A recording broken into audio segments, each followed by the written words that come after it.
big burned-out neon sign hangs above the tiny dive bar. Jim and Kim's, huh? Alright, it'll do.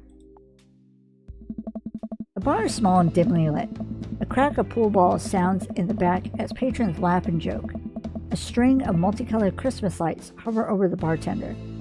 I can't tell if he's Jim or Kim. I pull up a seat at the bar. What'll it be? 1 beer, please.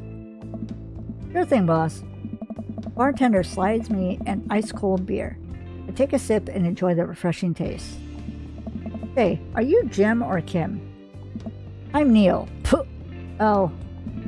I awkwardly turn my attention to the game, which is playing on one of the TVs on the wall. As luck would have it, my team of preference is not only playing, but is currently in the lead, which is always a good thing. The brightly colored mascot, which is some kind of animal, is cartwheels. I silently cheer on my favorite team, hoping that I don't get into any confrontational arguments with a fan of the opposing team. Several people in this bar are wearing distinctive colors of the team I dislike, although I believe from their demeanor that, like me, the passion for their team is all in good fun. Oh. A middle-aged woman holding a nearly empty wine glass slides up to the bar and sits uncomfortably close to me. Hey, sailor. Oh, hello. Hey. Good to see fresh meat in here. I'm Mary. Come here often? Oh no, I actually just moved to this part of town today. I'm tiny, by the way. Are you watching the game? Yeah, my preferred team is in the lead. If they keep this up, they'll win the game with ease. Oh, I love that team. And I also love that game. I love someone who knows their way around balls. Oh god. I'm getting the impression that she's a little drunk. Buy a gal a drink?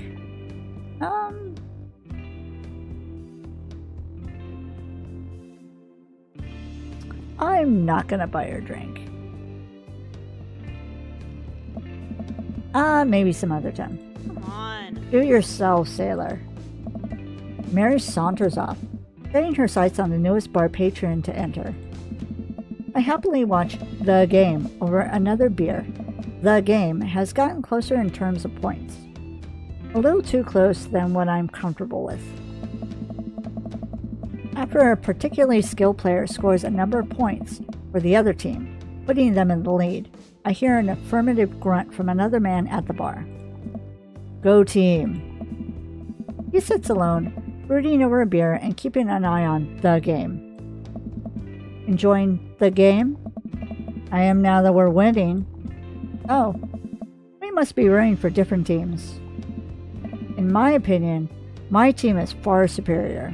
Oh god. I have to disagree with that. Based upon our win-loss record, I'd say that my team is superior. That's where you're wrong, since as it stands right now, my team is beating yours. The conversation ends there and we both go back to silently rooting for our respective teams. The game is close, with both sides playing their hardest to win, but in the end, my team prevails. Quiet cheers ripple throughout the bar. I raise a respectful glass to the man drinking whiskey. He raises his in response. An unspoken truce is formed between us, based on mutual love for the game. He motions to the bartender, who pours 2 glasses of whiskey. The man slides one over to me. The name's Robert. Thanks, I'm Tiny. Oh. You must be new here. Mary's already hit on you? Yeah. Robert chuckles. He's a peach. Well, you picked the best bar in town. As slimy as it is, you'll never find a better spot than Jim's and Kim's. Is there actually a Jim or Kim that runs this place? No, that'd be Neil. Neil waves from across the bar. Oh. Good guy, Neil. Not enough Neils in this world. Oh, okay. You a whiskey fella or a beer fella? Beer, but I'll drink most things. You like shots?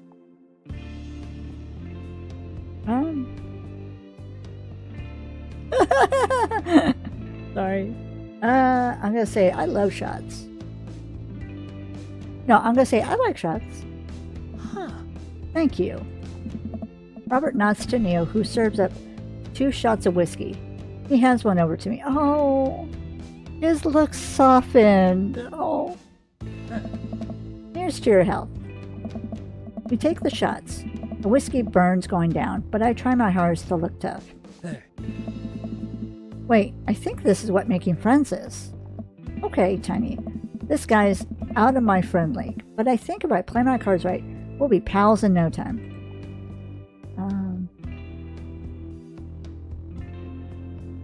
I'm going to compliment his jacket.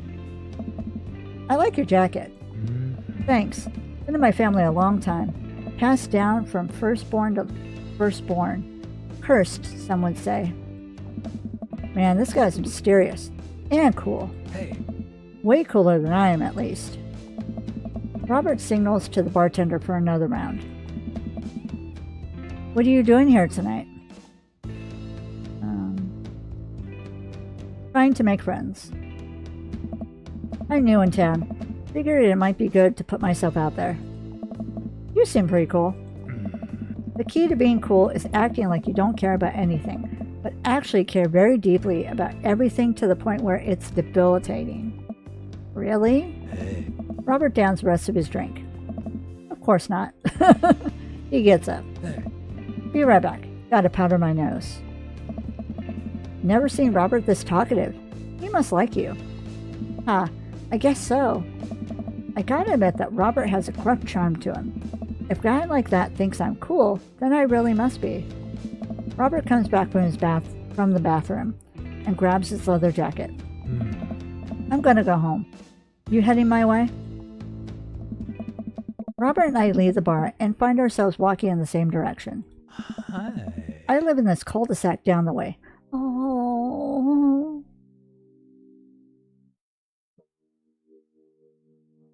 Oh my god. I never noticed he goes, hi. Oh. Yes, I'm going to be fangirling because this is Dan Albadan, who voices Robert. Oh my god. Also, I'm a little in fangirl mode because, yes, I said fangirl.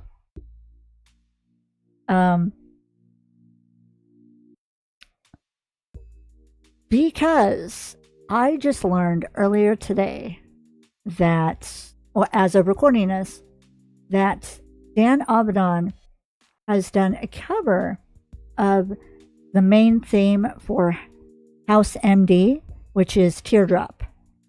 So if you're interested in listening to it too, go to like YouTube Music. I think I found it on YouTube Music, or YouTube, and then type in the search bar Teardrop, all one word, and then Dan Abaddon, and then you'll find it. I live in this cul-de-sac down the way. Does everybody live there? Me too. We just finished unpacking today. Oh.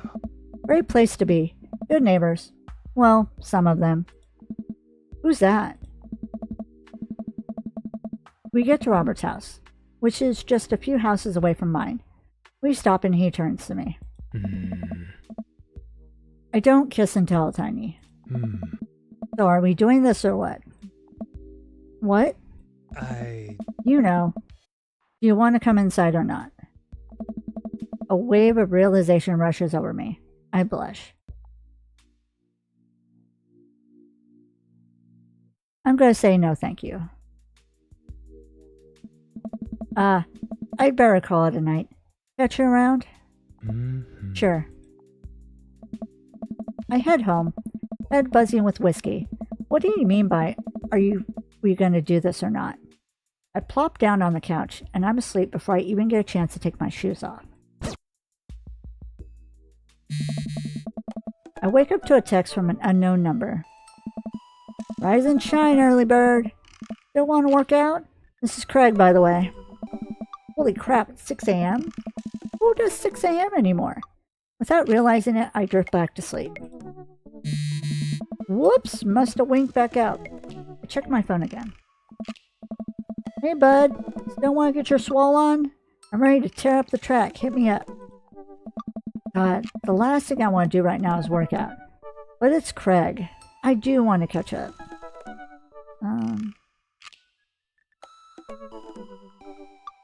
Let's go to the gym. Let's do something different. Hey my man, I need a few minutes to wake up, but let's meet in 20. After a few seconds, another text comes in. Sure thing. Meet me at the gym. I stretch and my bones creak. I gotta stop falling asleep on the couch. I throw off my blanket and... Hey, wait. I don't remember falling asleep with a blanket. Aw, Amanda put the blanket on him. Amanda must have tucked me in after I fell asleep. Bless that child. I reluctantly brush my teeth, throw on the only clothes I own that are even kind of gym appropriate, and head out. The neighborhood is quiet and serene this early in the morning. Birds chirp and the grass is still wet with dew. Surprisingly, the gym is pretty crowded. I spot Craig standing out front, stretching. Of course. He spots me and waves enthusiastically. Oh. Hey, bruh. Good morning. Hey, good to see you, man. I'm definitely not as pumped as he is. Maybe I should have had some coffee before I left. Mm-hmm. You ready to kick some butt?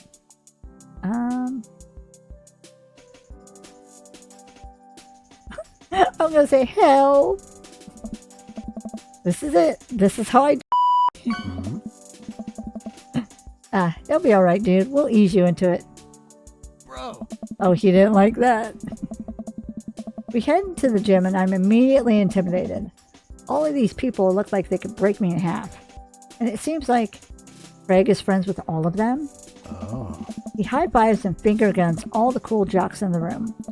They look like they could and would steal my lunch money to spend on protein shakes.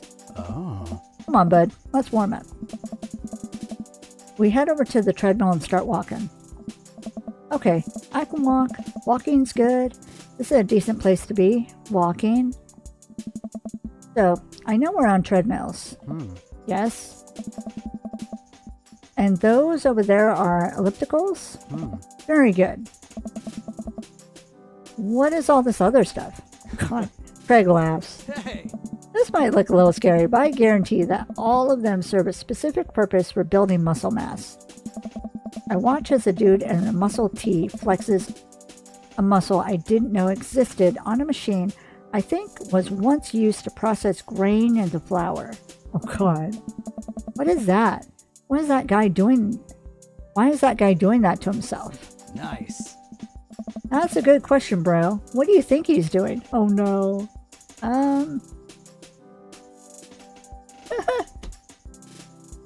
I gotta say, praying to some sort of pain god. It's like a religious self-flagellation meant to atone for one's sins. You're actually not far off from the truth. Oh my god. Oh no. Craig is turning up the speed. I better do the same. No, dude, come on. How long have you been doing the buff thing? Nice. Couple years. And what do you do when you're not dadding or working or buffing? Oh, I coach my twin softball team. That still counts as both dadding and buffing. I keep busy. What do you do for fun? Oh God. I'm gonna say I like to live my life as close to a Jimmy Buffett song as possible. The goal is to live life with as few worries as I can muster. The lost shaker of salt was a metaphor. A metaphor about what? About not being able to shake salt onto something?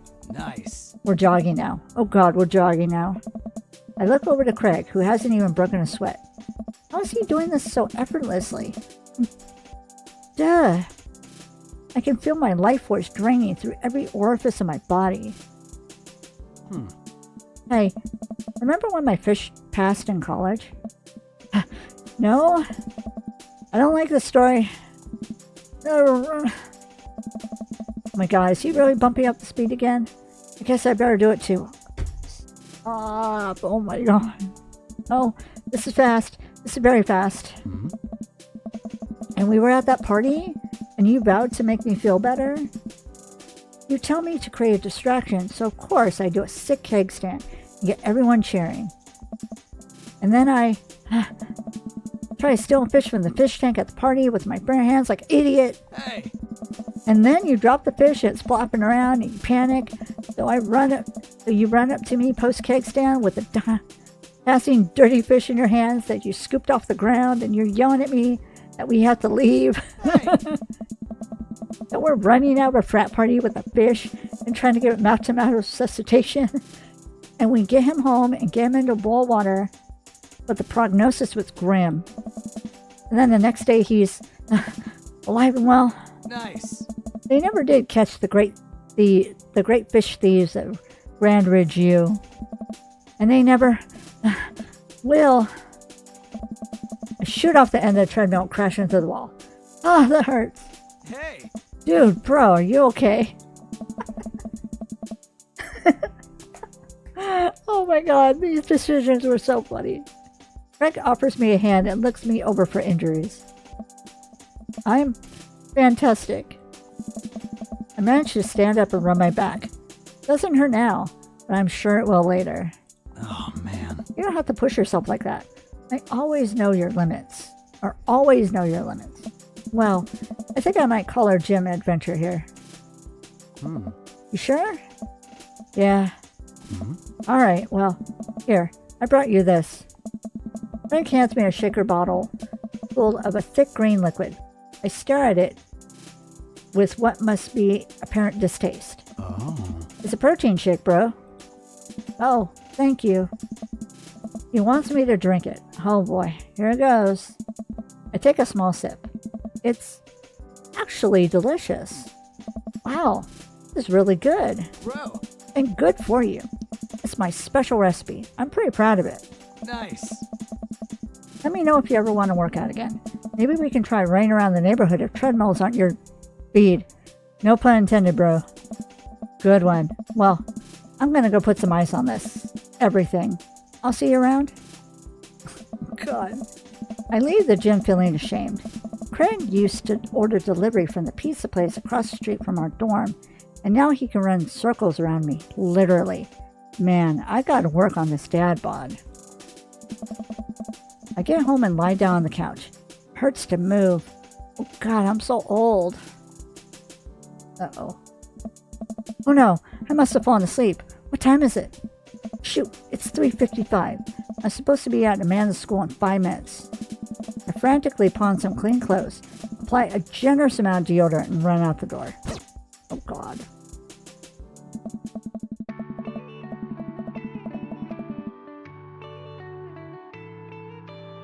I arrive at Amanda's school and check in at the front desk.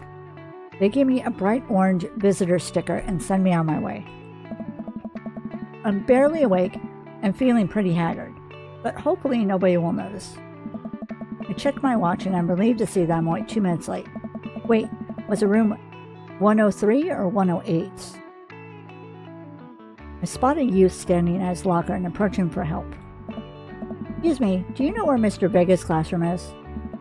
The youth turns around and looks me up and down with heavily lined eyes. Come on, kid, I'm late for a meeting. Mr. Who? Mr. Vega? I don't know. Have you tried the exit? Okay, wise guy. Are you gonna help me or not? Fine. Up the stairs and to the left. Can't miss him. I head up the stairs and walk around, unable to find Mr. Vega's class anywhere. After a couple minutes of searching, I head back downstairs. That punk youth set me on a wild goose chase. I get back to where that low-rent Gerard Way is standing, fully ready to give him a piece of my mind, when suddenly a head pops out of the classroom next to his locker. Oh. Lucian, don't you have a third period to get to? Fine, Mr. Vega.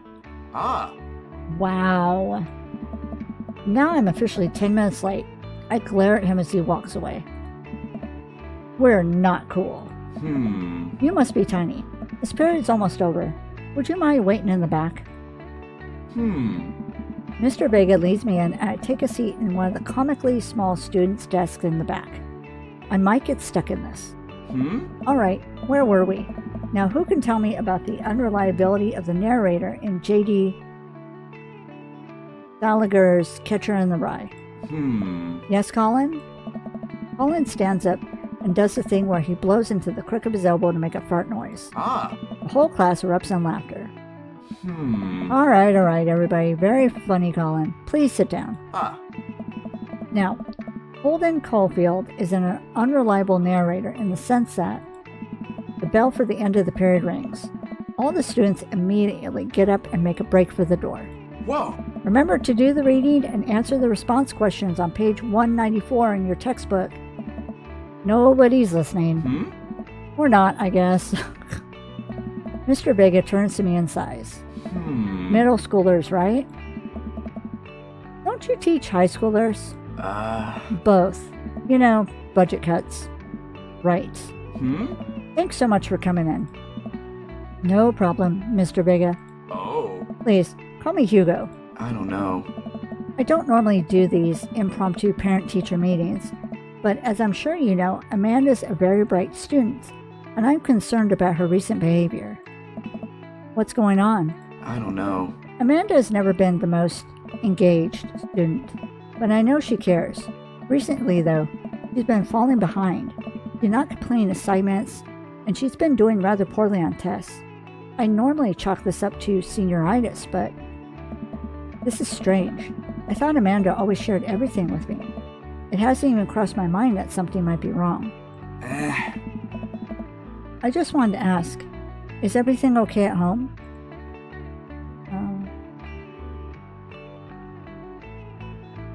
I'm going to say she has a tendency to bottle things up.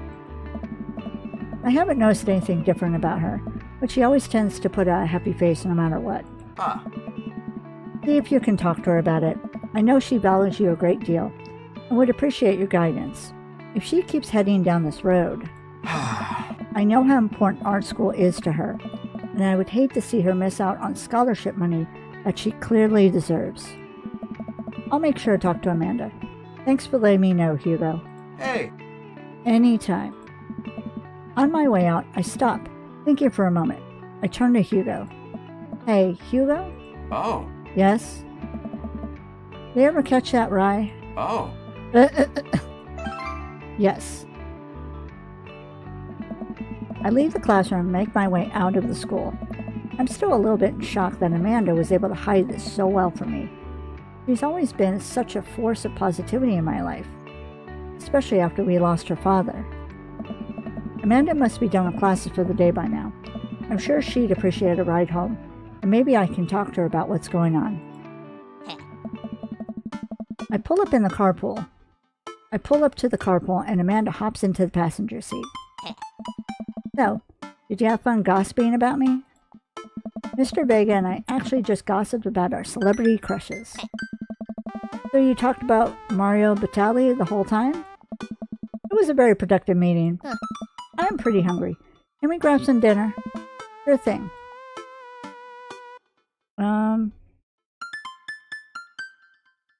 Why don't I say we can make something at home?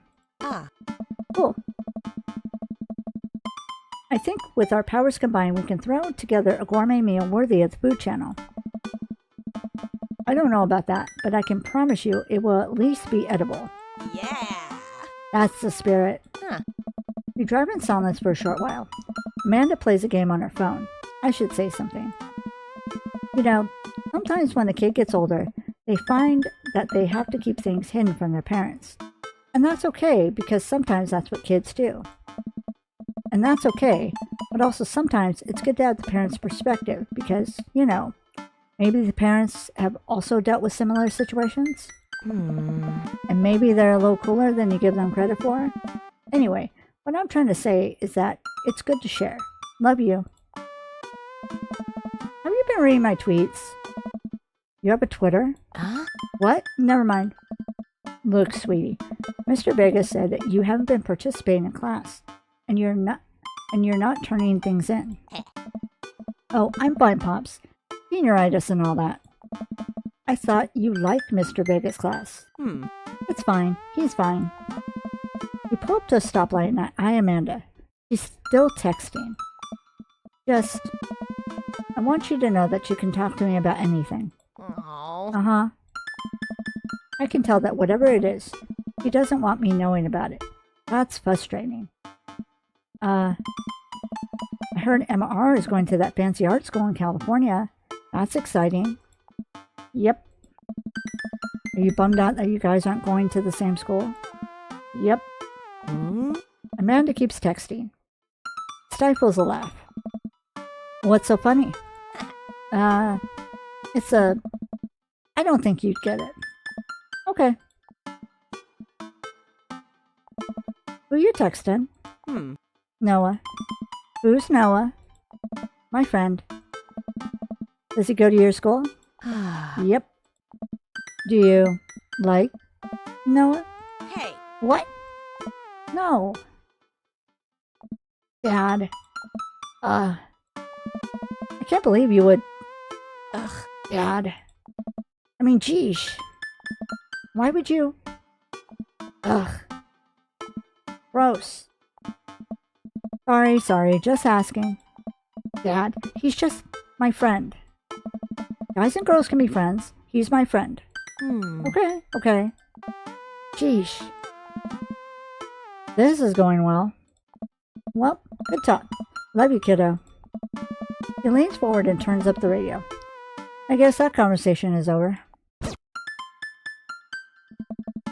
Amanda and I get back home and start cooking some dinner. I found this... Oh, I think I picked this one for the last Robert playthrough. I found this artisanal mac and cheese recipe online that I've been dying to try. Artisanal? There's 2 ingredients to mac and cheese. Mac and then cheese. Dad, please try and enjoy the finer things in life. I think you of all people should be able to appreciate what one can do with cheese. Plus, it has bacon in it. Aren't we as a society collectively over bacon? You shut your mouth, sir. Exactly. Bacon never stopped being good. It just has a PR problem. We get to work on the recipe. Amanda measuring things out and handing them to me to dump in the bowls so I can feel useful. Amanda puts me on bacon duty. So I chop a bunch and toss it in a pan to get it sizzling. The key to good mac and cheese is a balance of texture and flavor pops.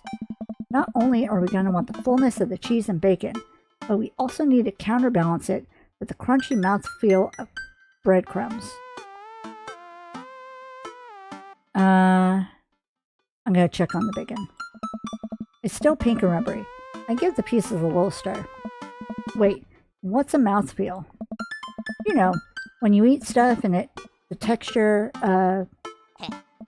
Listen, I've been watching a lot of the Food Channel, and I honestly don't know what it means. It just makes me feel sophisticated to say. No, I get that.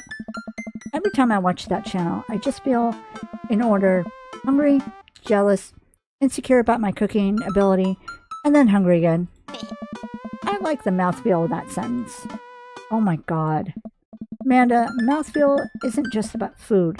It's also about words that are fun to say.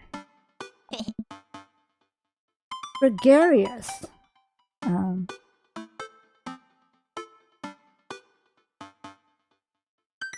I'm gonna say lenticulator. Wampus. Check on the bacon. The bacon is sizzling away. It smells good too. I give that sucker a flip. Nice. Good work, Dad. Bacon can easily overheat and cause a grease fire. I'm proud of you for remaining vigilant. We literally just moved in here, and I'm hard set on not burning this place down. Eyes like a hawk. Amanda finishes up with the mac and cheese, and I toss the bacon bits in there. After stirring it all together, I take a taste. How's the mouthfeel? Oh my god. Last time I burned the bacon, so that's why I'm like, I'm keeping an eye on this.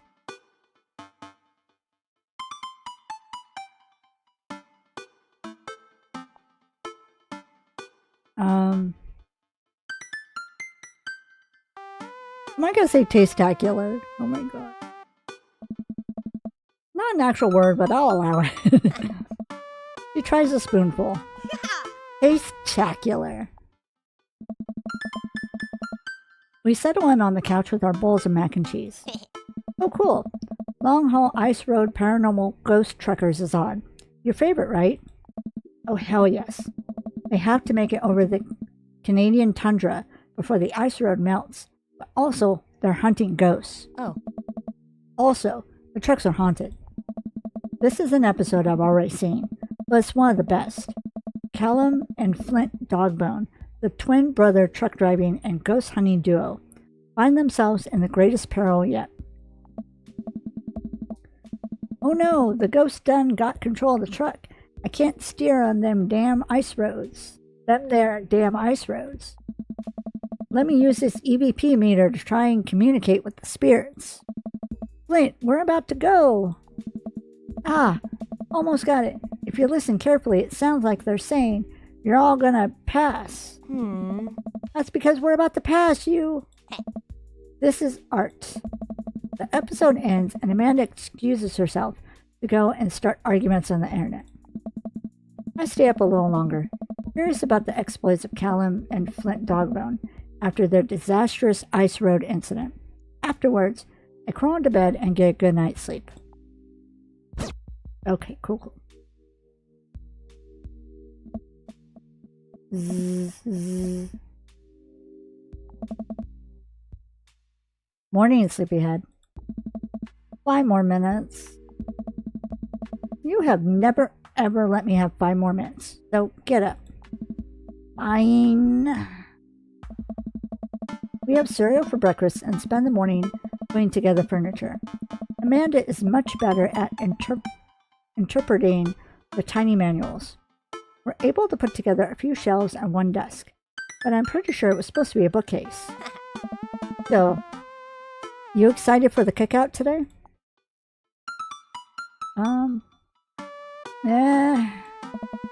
That's a bad attitude. Don't you want to meet some of the people in the neighborhood? I'll probably end up standing uncomfortably in the corner with a plate of food and hope that nobody talks to me. Dad, you're a beautiful work in progress. We'll get that butterfly to emerge from the cocoon. The social butterfly. Well, we better start getting ready. We definitely don't want to be late. What? No, we have to be fashionably late. Who shows up to a cookout on time? Me. Although it's been a while since I've ever been to a cookout. I think the last quote-unquote cookout I went to was one of my birthday parties. And it was on the 4th of July, so of course there was hot dogs and all that stuff. You know what? We're going early, just because you said that. I head out the door and Amanda reluctantly follows. We walk across the street to Joseph's house with a store-bought veggie plate. I'm a terrible cook. I'm a terrible cook if it doesn't involve a grill. I guess we're not as early as we thought we were. Joseph's backyard is already packed with people, and the smell of hot dogs wafts through the air. Small children run through a sprinkler, and adults chat in small clusters. I set our veggie plate down on a table next to 2 other veggie plates. Hey, there's Joseph. I wave to get his attention. The moment he sees us, he jogs over, arms open wide. Welcome. I'm so glad you 2 are here. And you brought veggies. Let me introduce you to my family. Kids, come on over here. This is Chris, my eldest. Hi. This is Christian and Christy. They're twins. They stare creepily and say nothing. Then, of course, there's our youngest, Krish. Wait, where's Krish? Maybe Mary put him in his crib. Oh no, it's the woman from the bar the other night. What is she doing here? Oh, and how could I forget my lovely wife, Mary? Hey. Joseph pecks her on the cheek. She smiles. Ah, Mary, sweetheart, did you put Krish to bed? Hey. I'll have to go look for him. What? You have to... Joseph takes a moment and regains his composure. Oh no. Mary, this is our new neighbor Tiny and his daughter Amanda. I'd shake your hand, but I have a glass of wine that I need to tend to. Ma'am, don't you have a baby to look for? I love her. Nice to, meet you, Mary. For the first time. Charmed. Well, I have to go over there now. Mary leaves. Oh God, this is awkward. I wonder if Joseph knows. I wonder if Mary knows that Joseph knows. I wonder if Joseph knows that Mary knows that I know. Mary and Joseph from the Bible. I just freaking got that.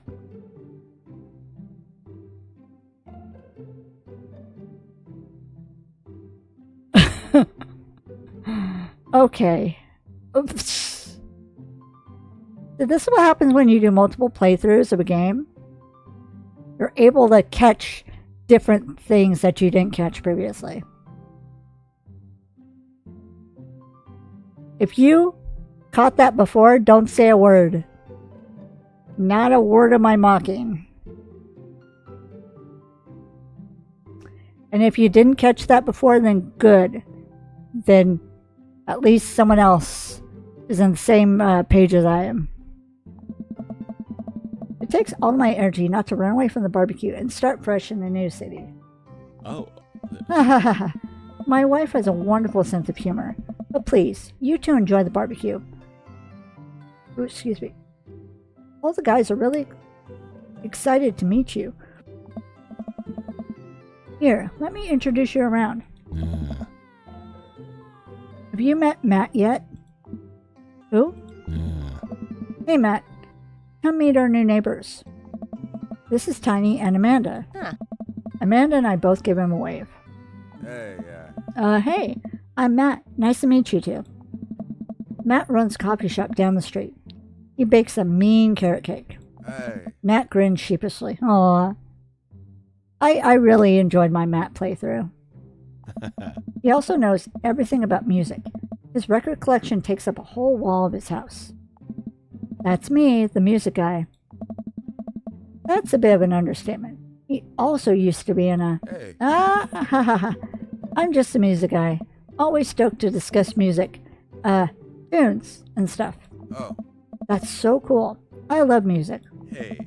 Matt's ears seem to perk up. Hey. Oh, yeah? What kind of stuff do you listen to?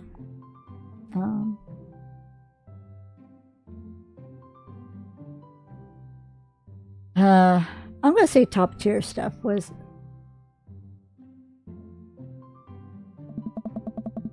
only the best tunes that can grace my earbuds. Gold, diamond eardrums, ticklers, crafted by the finest soundsmiths. But my dad listens to more elevator music than anyone I've ever met. Oh my god. Okay, Amanda. Hey, man. Sometimes you just want to jam out to music. I understand. Cool. Alright. That stands there for a second. So... Hey. Right. Cool. Hey. Well, I'll, be making the rounds. Feel free to stop by later. Is he as afraid of people as you are? He might be. Hey, Tiny. Have you met Brian yet? Who? Hey, Brian. Come over for a sec. A man in a loud Hawaiian shirt jogged up to me. Hey, Brian, this is Tiny. He just moved into the neighborhood. Hello. Well, pleased to meet you. Put her there. Oh, Kirk Douglas.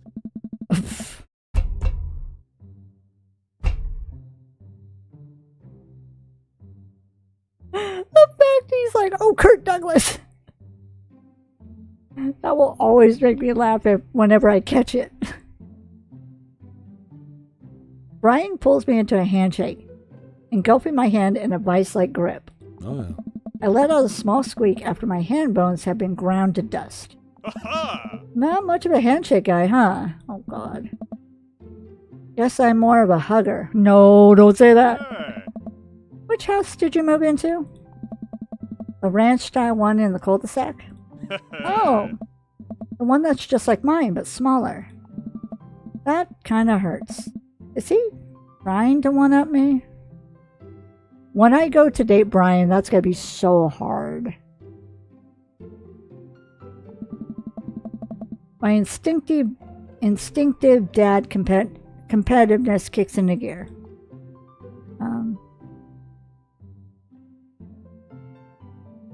I'm going to say I'm happy there. Got no worries about its size as long as me and my daughter are happy. Oh. Well put. Oh, let me introduce you to my daughter. A kid peeks out from behind Brian. Ah. This is Daisy. Hello. Hi. What grade are you in? 5th grade. Hey. We're actually trying to get her to skip 6th grade. Not to brag, but she's pretty smart. Not to brag? That's exactly what bragging is. Amanda's smart too. Thanks, Dad. Yeah. Well, I'll be around the party if you feel like saying hey later. You got it. Oh. Let me introduce you to Damien. Joseph beckons a tall man in gothic attire over to the conversation. Good eve, friends. Damien, this is our new neighbor, Tiny. Ah, so lovely to meet you. Damien shakes my hand and then bows. If you're ever interested, it would bring me great pleasure to host you for a spot of afternoon tea. Wow, yeah, that sounds rad. Splendid. Well, I must be off. Perhaps our paths shall cross again. Damn, what a classy dude. Wow, I think I've actually met everybody else. Oh. Right. I bet you're excited to get to know everyone better. Hope you both enjoy yourselves. Amanda and I mill around and try some of the food spread out on the table. I pick at some deviled eggs. Amanda grabs a small paper plate and immediately begins piling it with baked goods. Ugh. I don't want to have to make friends. Ugh. Come on, Dad. Who are you going to party with when I go off to school? But I don't want to have to do pleasantries. Dad. They're gonna talk about the weather. Ugh. Go. Do it. Make a friend. But how could I possibly abandon my only child at a social function?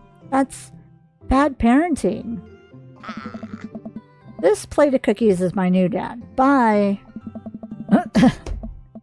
Amanda shoves me into the center of the yard. Well, here goes nothing. I look around the party and I'm surprised to see some familiar faces.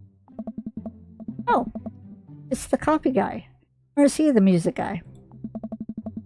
Didn't I meet that guy at the bar? That guy who kept trying to one-up me? That mysterious goth guy? Isn't that Amanda's teacher? Hey, I know Craig. But wait a second. All of these people live in our cul-de-sac?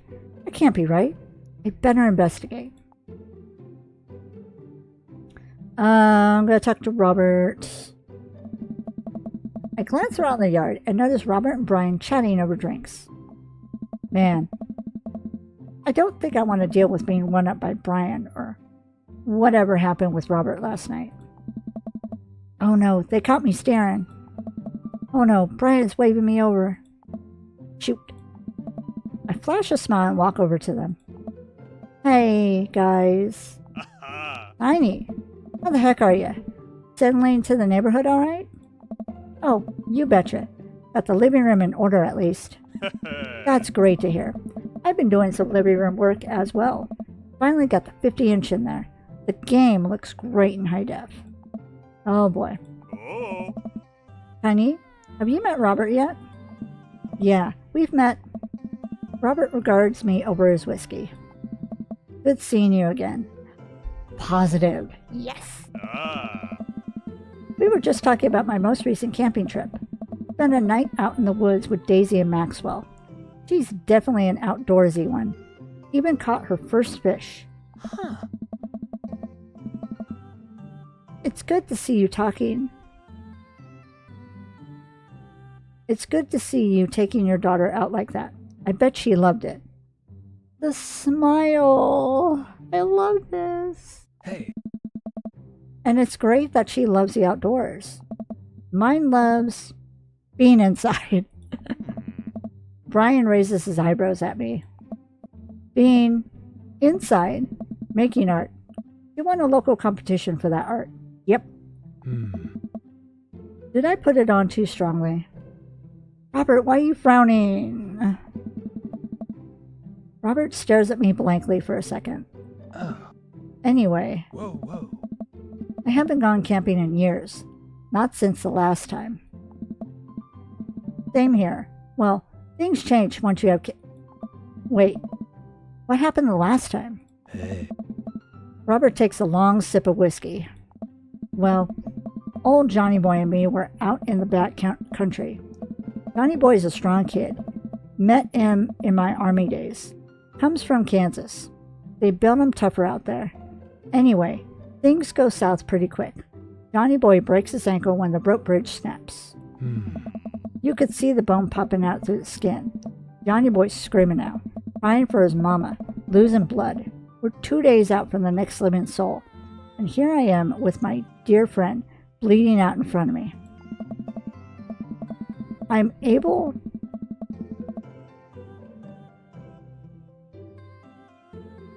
think he means I'm able to dress the wound. But now I got a fireman carry a 6 foot, 180-pound man over some of the toughest terrain I've ever been in. I won't lie to you, there were some moments during those 2 days when I thought about leaving old Johnny Boy. But you build a bond with your brothers in arms, and that bond never breaks. I got that boy back to civilization, but I lost some of me out there. I guess that's camping for you.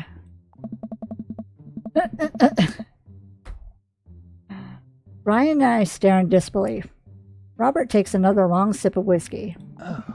I'm just kidding. My friend John and I went inner tubing down a river and he lost a flip-flop. Missed that kid.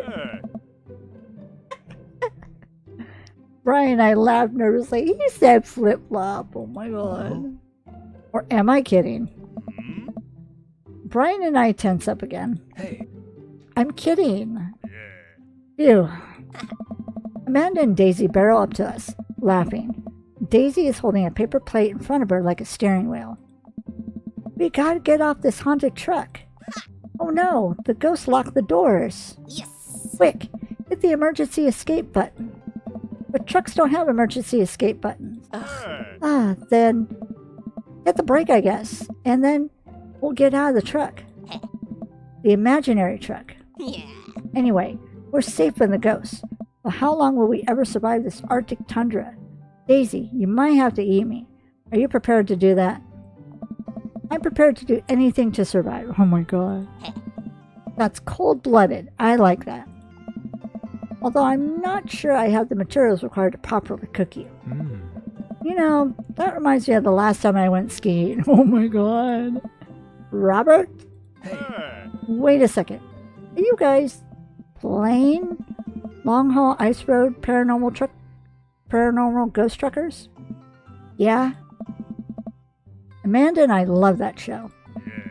It's the best. Especially that episode where Callum hides Flint's keys and Flint retaliates by breaking an ancient cursed urn and sending the spirit after him. Yeah, it's such quality reality television. I don't watch a whole lot of television, but I do enjoy that show. That and war documentaries. Yeah. Alright, Daisy, I found us a couple of bugs. They're gonna make a great meal. Lots of protein. Gonna keep us from starving out there in this harsh, icy wasteland. But there's a whole table of food right over Daisy, it's a game. We're playing pretend. It's what kids do. Live a little. Amanda gives Daisy a handful of gummy worms from the snack table. They eat them with mock disgust. Let's go find kindling for a fire. Okay. But not an actual fire. Because we're playing pretend? Hey. Now you're getting it. Daisy and Amanda run off. What a cute couple of kids. Man, I've never seen her get along with anyone so quickly. I guess Amanda just sort of has a way with kids. That's kind of amazing. Daisy doesn't really get along with kids her age. It's nice that he's not trying to one-up me on... It's nice that he's not trying to one-up me this time. Maybe we can have a regular friendship after all. Really? She just kind of keeps to herself. Her teachers say she spends every recess in the library. I think the other kids are intimidated by her intelligence. There it is. I wouldn't worry about it too much. Amanda was shy at Daisy's age, too. She used to have a habit of crawling under tables and crying every time we took her to a restaurant. She bit people, too. Oh, kids, right? Gotta love them. You're required to by law. I hear that. Well, since they're getting along so well, maybe we should try to put together a little play date for them. They do seem to be getting along really well, but the thought of continuously hearing about all of Brian's accomplishments is rough. Yeah, that'd be nice. Well, I don't want to take up too much of your time. I'll meet some of the other fellas. Okay.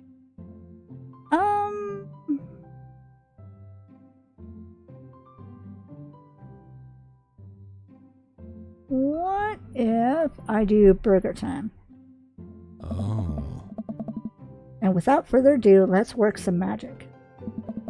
Joseph closes his eyes, takes a deep breath, and gets to work. With the greatest of ease, he sets patties on the grill, flourishing as he flips his spatula in the air. It's easily some of the best grill work I've ever seen. Oh. You guys think this is my first time in front of a grill? He's working faster now, effortlessly tossing cheese onto patties and perfectly grilling onions on the side. One after another, the dads take notice and crowd around Joseph to admire his masterful technique. Oh. You probably didn't know this, Tiny, but Joseph's known around here for his grillmanship. Hey. He's ungrillable. Oh, God. Hey. I tried to get on his level, but I can't catch up. Oh. Let us keep studying. He has a rare quality about him. Oh, God. Mustard, we keep talking about this? Can't we just appreciate the artist? Hey. I've never seen him make a mistake. Hey. Okay, we need to stop. This is getting too cheesy. Oh my God. Please stop. All of the children at the party boo at the glorious display of puns in unison. All right, guys, the food's ready. Please form an orderly Barbie queue. Amanda groans. We all grab our food and hang out, enjoying perfectly cooked cheeseburgers. Oh, yeah. Man, it's so wild how all of us dads live in the same cul-de-sac. Hey. Kinda nice, isn't it? It feels like there's a real community here. Totally helps when you're just a single dad trying to raise a kid. Oh. We're happy to have you here, man. I think you're gonna like this neighborhood a lot. Oh. Plus, Amanda seems to be getting along with all the kids. If she decides to get into the babysitting game, she'll really make it